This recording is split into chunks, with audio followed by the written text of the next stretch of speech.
We'll guide you through how to power off, turn off, or shut down an iPhone. If you find this useful, then consider subscribing and liking the video. Here we are on my iPhone, and so for whatever reason you want to go and completely go and turn it off, power it off, or shut it down. We're going to guide you through this step by step, so make sure it's this full guide. You can go and follow this on any iPhone, as we've got different methods you can try. So whether it's a Pro Max, just a normal iPhone, you can go and follow along. The steps are going to go and be the same. It's important to note when you do this, the iPhone is completely off.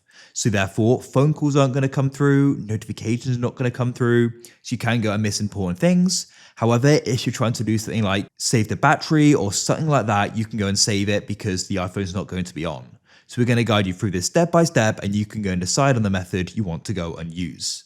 So the first way is going to be using the buttons. So we're going to use the volume rockers and the side button. So what you need to do is you need to go and press and hold the volume increase and the side button together like so. Shortly, you're going to see this screen here. You could ignore the lower options, and at the top here, you've got the slide to power off.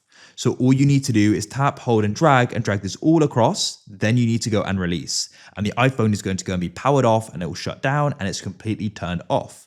That's the first way you can do it. Alternatively, if I just go and unlock this now, we can actually go and use Siri. I find this to be the easiest way. So with it unlocked, you can go and say, "Hey Siri" or you can tap and hold the button. Power off. I didn't catch that. Just to confirm. As you can see, we've now got the option, and I can go and press power off, and the iPhone will then go and shut down completely. Wait a few seconds for it, and that's it. So as I said, you're going to find phone calls, notifications, messages are not going to be coming through. So that's it. And if you want to go and turn it back on, all you need to do is tap and hold the side button on the right. You can release when you see the Apple icon, and it will start. It will then come back on. You need to unlock it with your passcode, and that's it. If you found this useful, then consider subscribing and liking the video.